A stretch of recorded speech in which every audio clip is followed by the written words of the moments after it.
Welcome to the Justice in Heels podcast. I'm your host, Danielle Hayward, and I'm thrilled to have you join us for season 4 of the podcast. This season will focus on compliance-related topics, and the goal is to simplify compliance for business owners. Let's get started. Hello, and welcome to another episode of the Justice in Heels podcast. Today, we are speaking about employee rights, constructive dismissal, notice periods, and everything to do with employment contracts and employment law.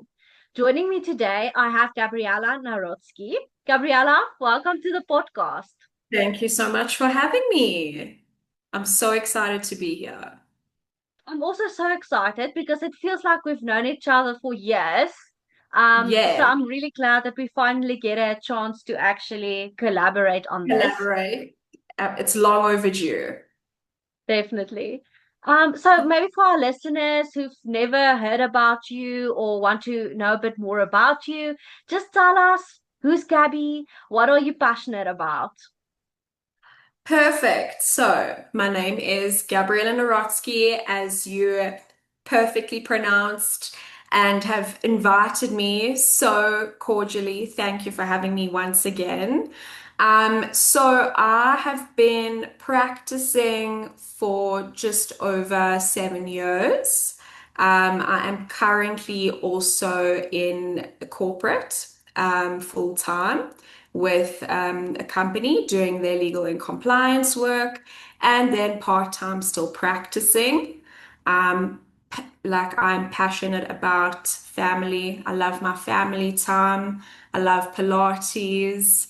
And I'm also dedicating today to my dad, who always taught me to be a tough girl. And today is about each person being able to protect their rights and enforce them. And this is why I believe today's podcast is so important, because it's a topic that relates to everybody. So it's so important that when we're faced with adversity, especially in the workplace, we know what our options are because we're never stuck.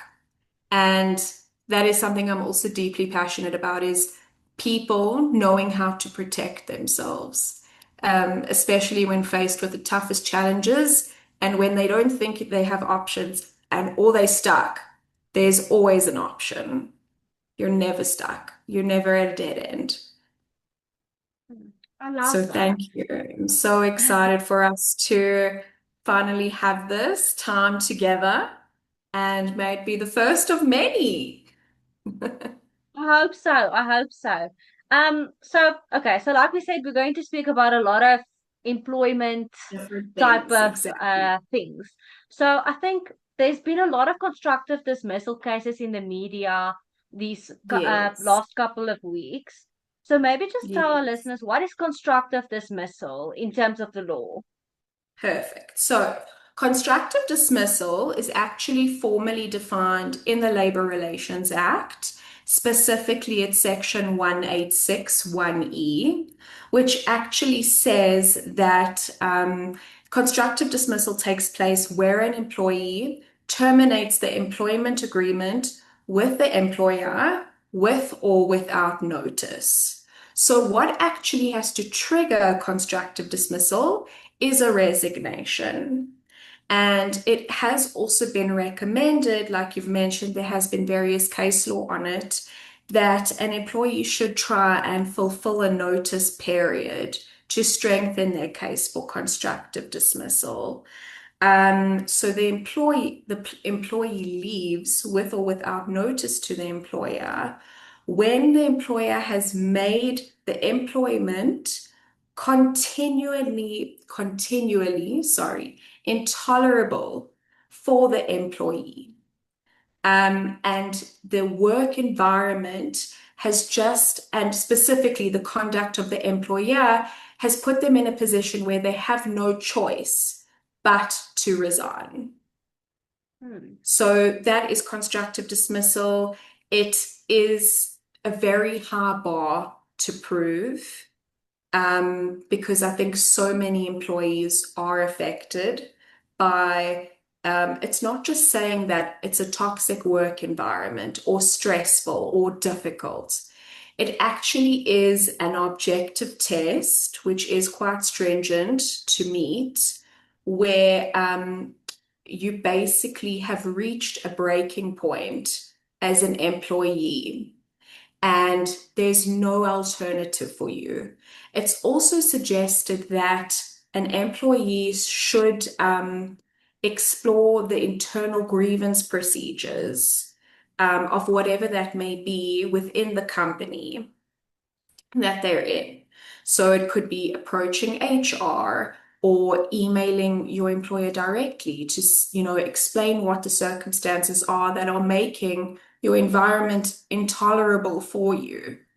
So that you know that you've pretty much covered your bases, your side, and you've tried. And if your employer then constantly keeps raising hurdles to those challenges that you're stating and raising with them, then you know it will definitely improve your chances of a constructive dismissal. Um, Also, what's interesting is that the CCMA doesn't always give you an automatic right to legal representation.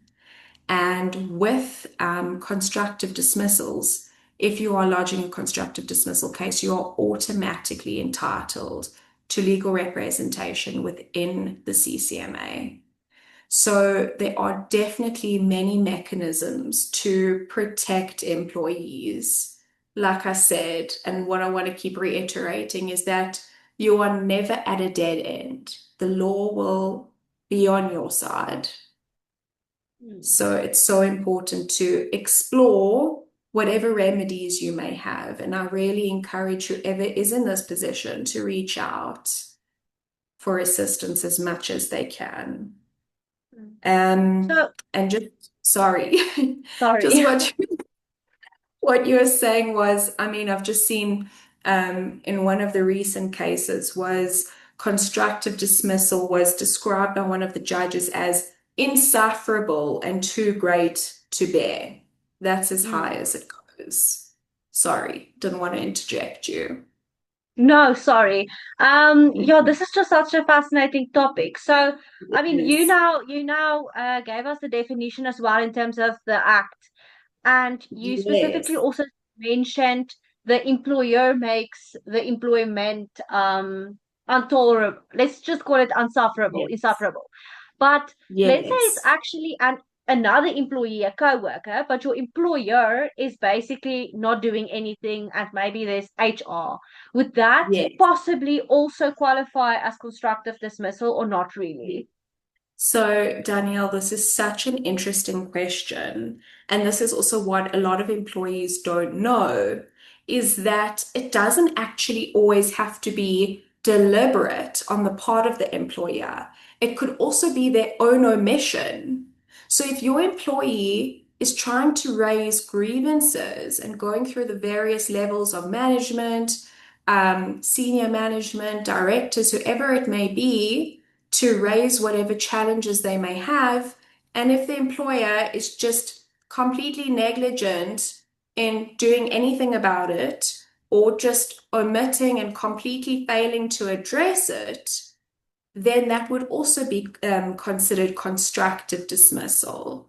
So just to go to like the requirements of constructive dismissal, firstly, an employee would have to resign for constructive dismissal. So that employer-employee relationship must have already be terminated.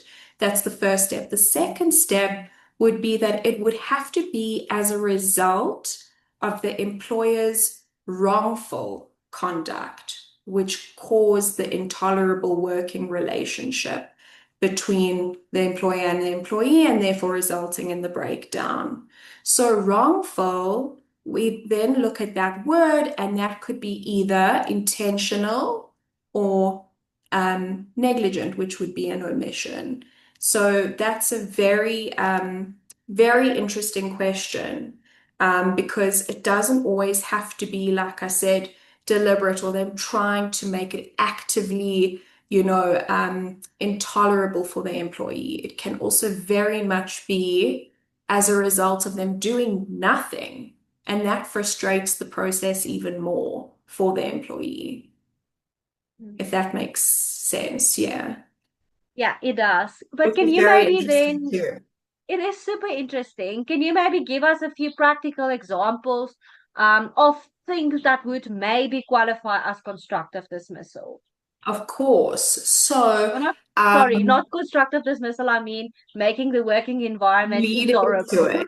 Yes, yes, absolutely. So there would just be like your glaring examples where there is, let's just say, sexual harassment within the workplace and nothing is done about it, or it continues to happen where the employer doesn't intervene. So that would be one case. Another case would be where the employee is actually placed on a performance review, where the employer is basically putting up various hurdles for the employee to overcome, and therefore making it actually frustrating, um, where the employee is put in a position where they actually can't perform their job because maybe it's done in a way where they have to face these tight deadlines with these massive tasks.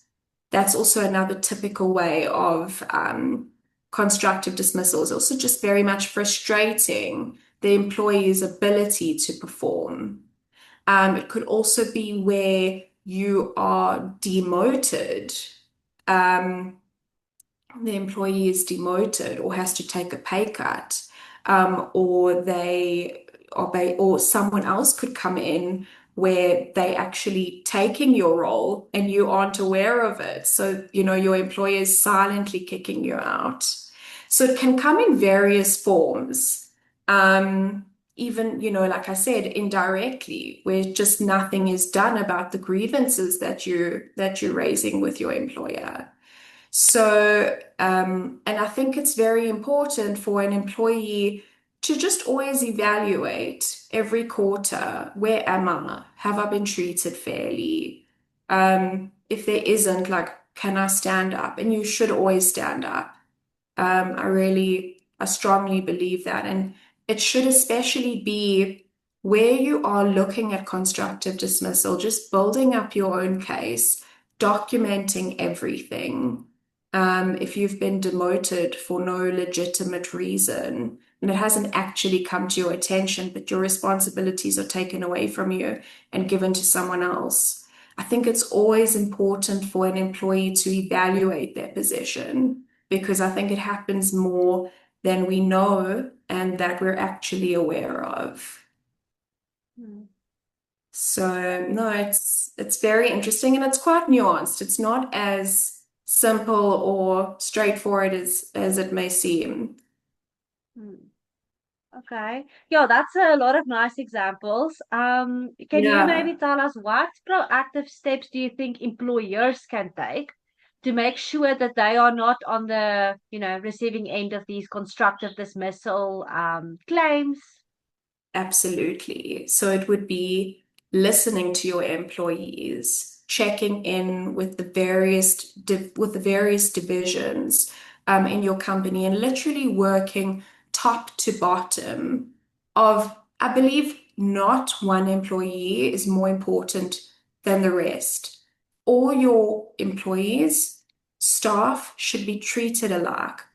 No one should be getting preferential treatment. You need to view each situation holistically. Maybe there's a problem in your management that's funneling right down to, right to the bottom. Then you need to look at higher management, and that could be your problem. So it's always important for employers to detect where the problem is.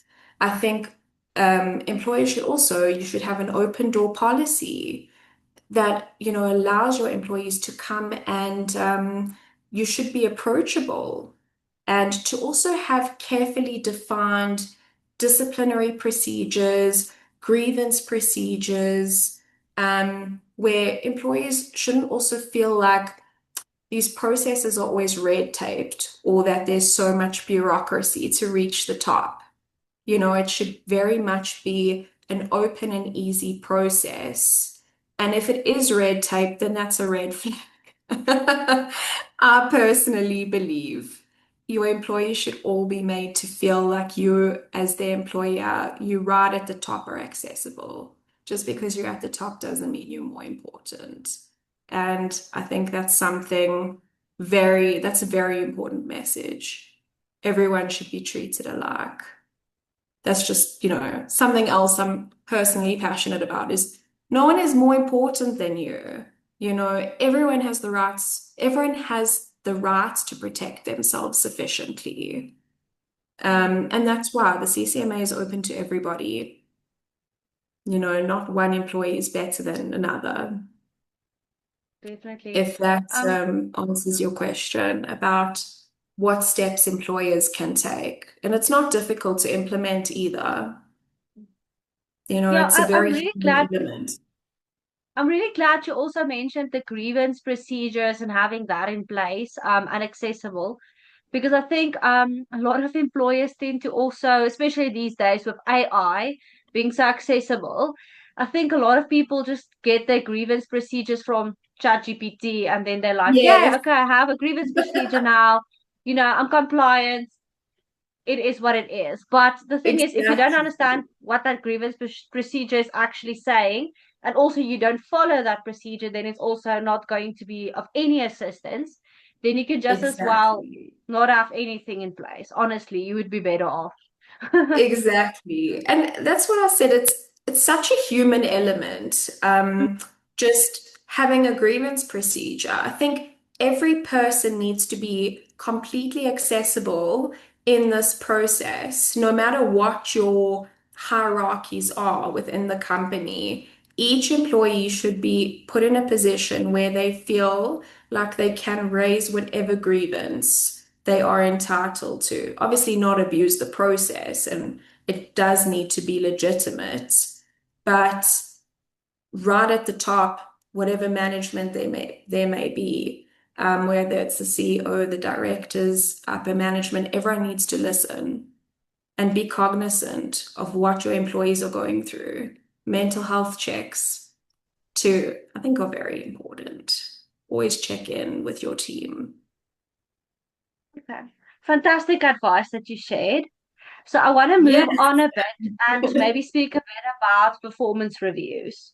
So Yeah. I think we all know what a performance review is. I think we've all had a performance review in some part of our life at one stage. But can you maybe just say what do you think are some of the common pitfalls that managers or employers actually step into when doing these performance reviews? Maybe the criteria that they are using. What do you see in practice? So, what I've seen is a performance review can go one of two ways.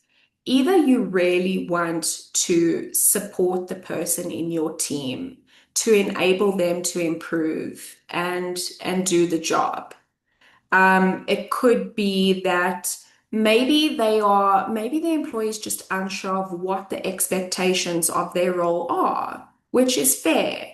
And sometimes that needs to be better defined by the employer because lines can become very blurred in high pressure environments. As you would know as well as anyone would know. And we don't actually know what we're expected to do. And I think before I give the second example, there's a line between, we need to distinguish between not doing your job, which is misconduct, and not being able to do your job, which is where performance review comes in. So it's not a matter of insubordination or, refusing to take on further tasks prescribed by your employer. It could just very well be that you're not able, to perform, and therefore you're provided with specific tasks to, like I said, allow you to improve and to be able to, go further along in your role. And if you're still unable to do it, then what some employers have is an incapacity inquiry. So for misconduct, you have a disciplinary inquiry, which may or may not result in dismissal, dependent on what the conduct and circumstances are. And then you have the incapacity inquiry, which is where the employer actually delves into, okay, what have you been doing? Where are you getting it wrong? Let's work with your deliverables. Um, so what they can do is they can just set, tasks and timelines for you. Um, to get you to progress. I think the second type of performance review can come actually in the form of a constructive dismissal, where the employer, what they can do is they can now basically make your life very difficult. They can set aside these massive tasks for you to complete within these unrealistic deadlines provided, and puts the employee in a position where they're under this massive pressure and they are not able to perform. And then the employer will then say, oh, okay, well, you haven't complied. And therefore, they start kind of finding reasons to get rid of you. And I think that's where your constructive dismissal can come in as well. So either I think it can be seen as a very positive thing where they give you proper deliverables, proper timelines, they want to see you actually progress and improve, or like I said, it can be also used as a power play, as a mechanism to try push that employee out. But it obviously would depend on what the facts and circumstances are. Oh, another thing I need to mention is that if an employee is undergoing exceptional or difficult circumstances, they cannot be put under a performance review. So that I think is also something that has to be explored by the employer, which Okay, not a that's lot an of people. interesting one. Do you maybe want Yes. to expand a bit on it?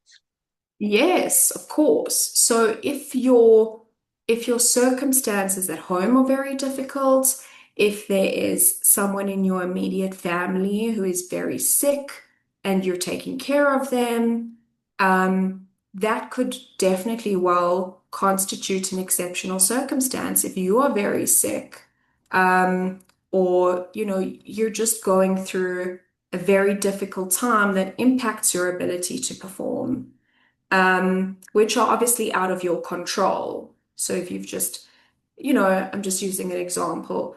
If you've been diagnosed with a sickness, or someone in your family is, and you're having to look after them, that could very well constitute an exceptional circumstance. And then your employer and you would have to have an honest discussion.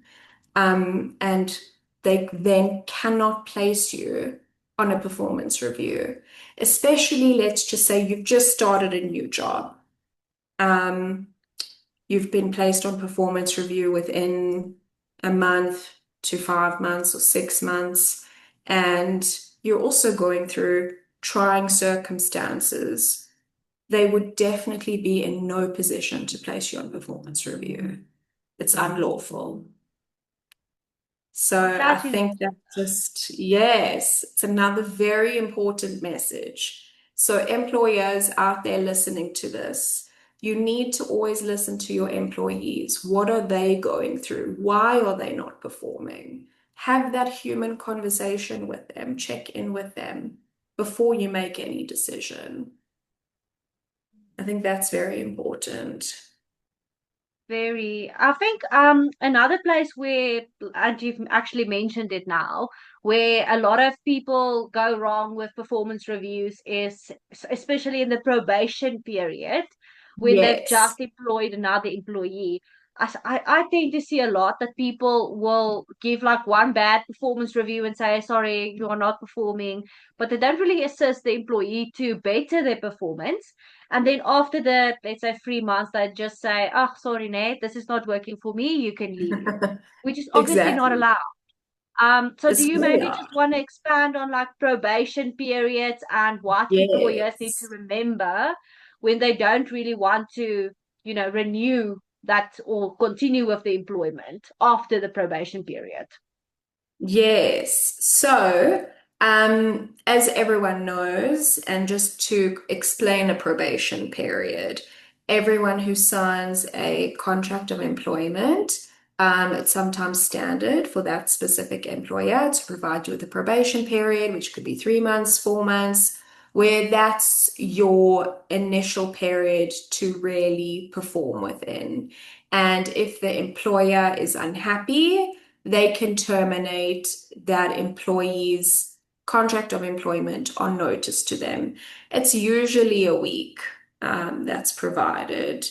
So, likewise, the employee, if they're unhappy, can also terminate the employment contract on notice to the employer. So it's interesting because employers will sometimes take the shortcut. So they'll say, right, this employee isn't performing, so we'll just put them on a performance review. And that can very well happen within a probation period. Um, but there has to be legitimate reason.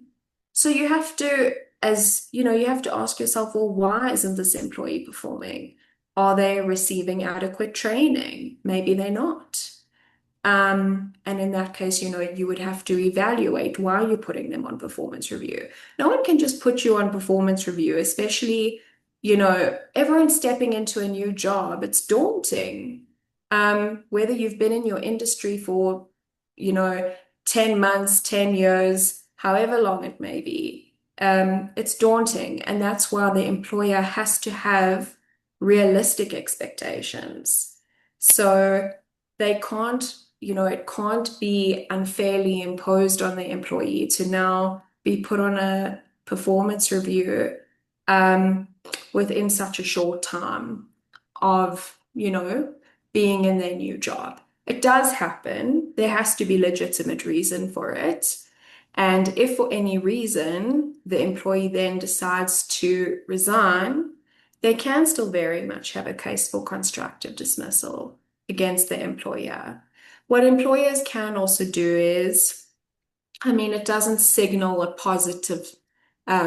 doesn't signal something positive to the employee, but they can extend a probation period, which, just gives the employee more of an opportunity to perform. If they keep shifting the probation period, it's obviously not great. But they always, like I said, no one can dismiss you in your probation period for just any reason that would constitute and automatically constitute unfair dismissal. So if your employee decides to join a trade union, for example, or partake in a protected lawful strike, you can't just be dismissed for that reason. And then you would be entitled to exercise your rights. I also just want to say this, which it doesn't relate to probation periods, but on fixed term contracts, it often happens where an employer will constantly extend a fixed term contract, and that employee will actually then become a permanent employee. And a lot of employers fall into that trap because they think that you're on a fixed term and they've defined the date, but an employee will then have the rights of a permanent employee, which is also interesting. So I did want to share that as well. You would still be protected as a permanent employee as opposed to a fixed term. That's fascinating. Wow. Yeah, Okay. Interesting. it Yeah, I also is. saw somewhere they had, I think it was a case where they also said that it is possible basically to say, listen, we're not going to extend this contract, to give the notice, that they're not going to extend the contract and whatever, make it permanent. If there's like a maybe like the culture, it's not like a cultural fit really. The person doesn't Yeah, really fit in with the company culture. It's just the personalities are just too different. Have you seen that actually happen in practice before? definitely. But you have employed this person. So you can't just get rid of someone because they're not a culture fit. Yeah. You still have to have legitimate reason. I mean, it's unfortunate that they're not a culture fit, but if they're performing, and they turn out to be exceptional at what they do, the employer has no basis to just dismiss them. They've got absolutely no basis. We're all different, you know. I mean, you're gonna come across so many people, whoever you work with, who come from different walks of life. We're not all gonna get along. And that's why, as well, the test for constructive dismissal is high because naturally, we're not always going to have a good day at work. You know, it's you don't just raise a case for constructive dismissal, a claim rather, because your relationship with the people around you is difficult or inconvenient. You know, we all experience that. We all have difficult days. That's just what it is. It has to really reach a point where it becomes a breaking point and where a reasonable person, because it's an objective test, would say, right, this really is an intolerable relationship and it cannot continue. And oh, just to say what, I just want to touch on quickly what compensation you would have within the CCMA. So you can be reinstated, but that would, of course, not practically be workable because no one would want to go to the same place where they were unhappy.